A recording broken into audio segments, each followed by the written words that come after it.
Youth sports should be building kids up, but honestly, more parents are doing more harm than good. Another day, another parent ruining youth sports.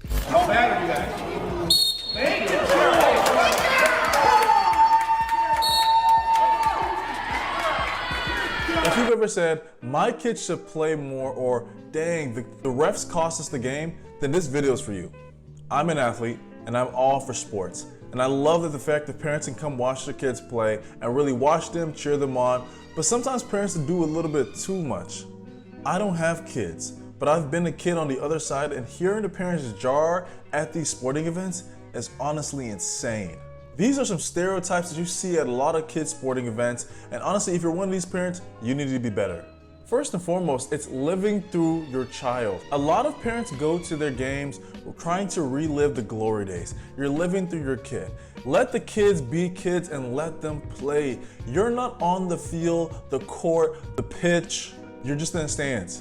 Know your place. Understand that the kids are out there having a good time competing amongst one another, and you're watching them, being a supportive parent. But a lot of parents don't know how to stay between those lines. They always cross the line. It sucks because it puts these kids at an unfair advantage. Now your kid has more pressure than he or she needs because you think that you're best. You think that you can do better than the kid. You think that at this point now, you should be out there. That you might not say it, but that's how you act. Let the kid play. Let them be kids. Don't force your kid to play a sport just because you play the sport. Yes, you played 10, 20 years ago when you were in your quote-unquote prime, or you felt like you can be better and your genes should just trickle down to your child. That's not always true. Ask the kid what they want to play. Encourage them to play, to have fun and to enjoy their best, not just because you play because you want to keep the legacy going. Bump that. These kids should be out there and enjoying themselves and not having to live up to some weird bar that you set because you felt like your legacy should keep going through your kid. That's just not how it works. Second, yelling at the coaches or the refs. These are the worst parents.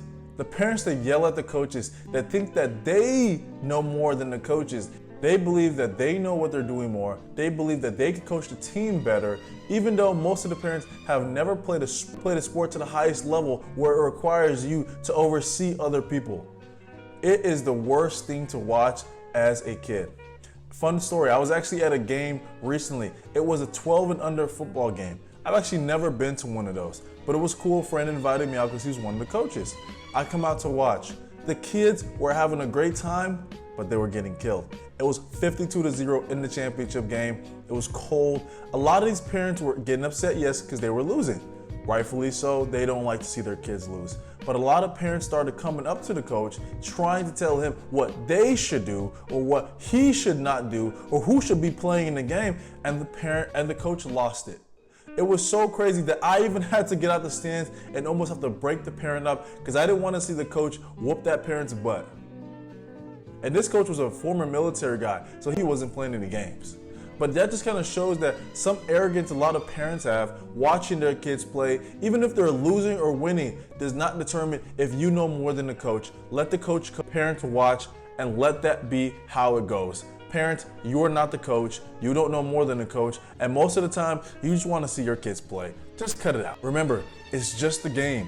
Most of these kids are not going to go professional, unfortunately. A lot of these kids just want to be out there having fun with their friends and making memories. Regardless if they're winning or losing, it's sportsmanship that's going to matter at the end. This one right here irks me because most of these parents do this always subconsciously without even thinking. They're always critiquing every single thing the kid does. And this usually happens outside of the sport or in the parking lot, whichever you want to think. These kind of parents usually go on a full play-to-play breakdown of what happened in the game, where their kid could have done better, where their kid messed up, always putting the kid down because they always feel like they're watching everything. It's like Big Brother, eyeing the sky, watching every single thing your child does. Yes, he messed up. Yes, he missed that open layup. Yes, he didn't catch that ball, and that's okay. It's part of the game. But so for some parents, they'll literally ingrain in their kid how they should have done X, Y, and Z better and understood they should have been this. And how we practice that. How are you messing it up in the game? Parents, this is not the best way to motivate your child. your child is gonna either hate you or hate the game. You have to take it easy. I promise you, they're going to mess up in the game. It's not an if, it's a when. And for a lot of times, after the game is not when you belittle the kids, is when you encourage them. They know they messed up. The last thing that they need is you reminding them and you scolding them on their mishaps. Focus on the goods that they did. Learn to encourage the kids on the positive highlights that they had in the game. Use positive self-reinforcement. And then just save the feedback for when they ask for it, honestly. These kids, the last thing, like I said, the last thing they want to do is hear their mom and dad screaming at them after they just got scolded by their coach at all. This type right here is honestly one of the funniest because it's the parents who think that their kid is going to go professionally at 8 years old or some young age. For a lot of these kids, like I said, it's only 5% that honestly go play collegiate ball in their sport, and 1% of that 5% is the one who goes plays professionally. It's so hard. And for a lot of parents, they have high expectations for their kid, either because they were an athlete or they watched a lot of sports themselves, so they self-condition themselves to believe that their kid can be a great athlete. Newsflash, your kid doesn't know how to run. Newsflash, your kid is very unathletic. And I always say it's you either got it or you don't. And there's telltale signs early on if the kid has the athletic gene inside them, because you can work on skill. But if you can't teach somebody how to be athletic and how to have heart and discipline, those are certain things that either they got it or they don't. And that's okay. There's a lot of great average kids. Not every kid is gonna go play college sports. Not every kid needs their own highlight tape after every fifth grade JV basketball game. It's okay.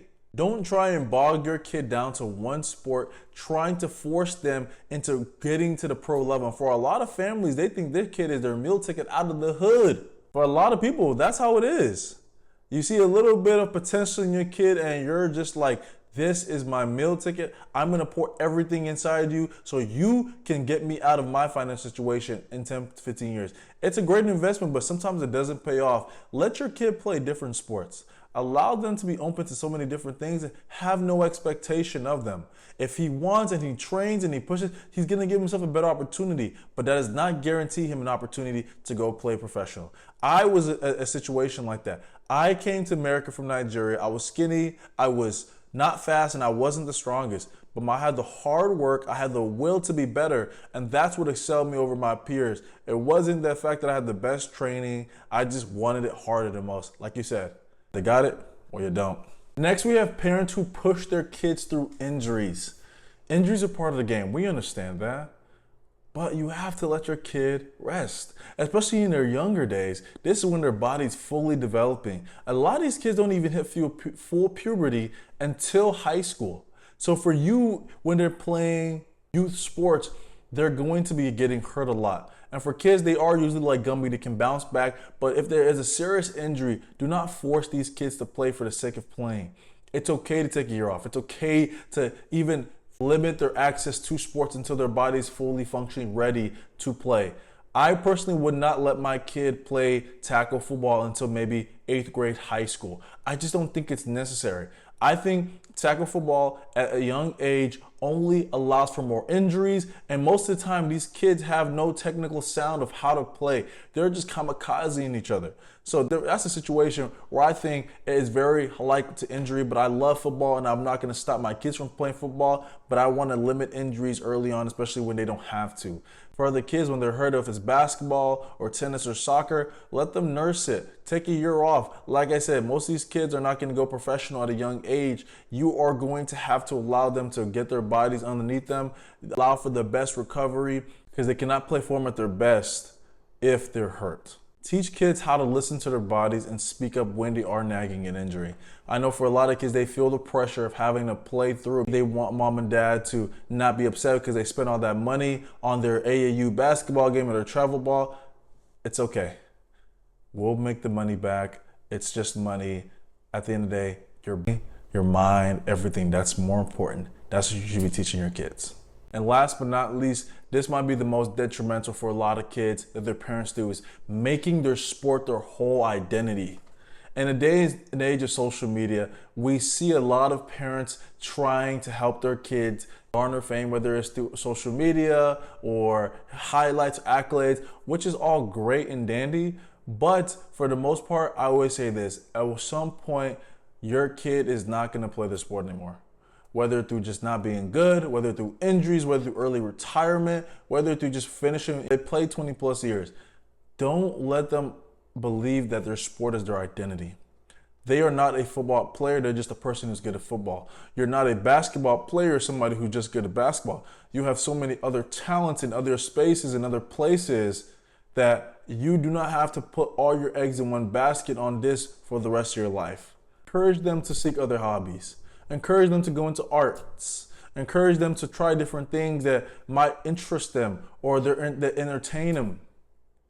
But do not allow them to sit and believe for their whole life or for their early years that they only get love because they're a football player or they're an athlete, because athletics is only a small portion of their life. They're gonna grow up and do so much more. At some point, they're not even gonna enjoy their sport. And if they believe that all you care about is the fact that they're an athlete, they're gonna be miserable. We don't wanna have an identity crisis on our hands when they grow up. We want them to know at the end of the day, you're more than an athlete. If this helped you, please like, share, and subscribe. And trust me, parents, let's grow together.